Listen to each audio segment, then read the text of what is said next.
Twitch was and is today pretty successful, but the result was entertainment mostly. Like the better the product was, the more we would entertain people and then, make money on the ad revenues and other things. That was a good thing. It felt good to entertain people, but I figured like, what is really the point of becoming a really good engineer and developing these skills other than, my own enjoyment? Okay. And I realized I wanted something that scratched more of an existential itch, like something that truly matters. Yeah. And so I basically made this list of requirements for if I was going to do another company. And the one thing I knew in the back of my head that Twitch took like 8 years to become successful.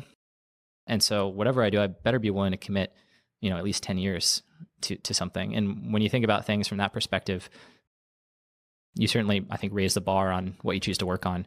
So for me, the three things were it had to be something where the technology itself determines the success of the product, like hard, really juicy technology problems, because that's what motivates me. And then it had to have a direct and positive impact on society in some way. So an example would be like, healthcare, self-driving cars, because they save lives, other things where there's a clear connection to somehow improving other people's lives. And the last one is it had to be a big business, because for the positive impact to matter, it's got to be at large scale.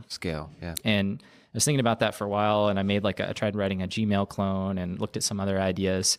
And then it just sort of light bulb went off, like self-driving cars. Like that was the most fun I had ever had in college working on that.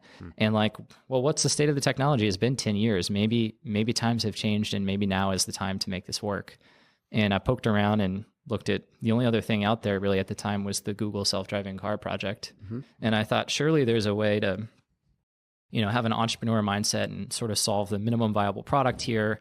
And so I just took the plunge right then and there and said, this is something I know I can commit 10 years to. It's probably the greatest applied AI problem of our generation. That's right. And if it works, it's going to be both a huge business and therefore like probably the most positive impact I can possibly have on the world. So after that light bulb went off, I went all in on Cruise immediately and got to work.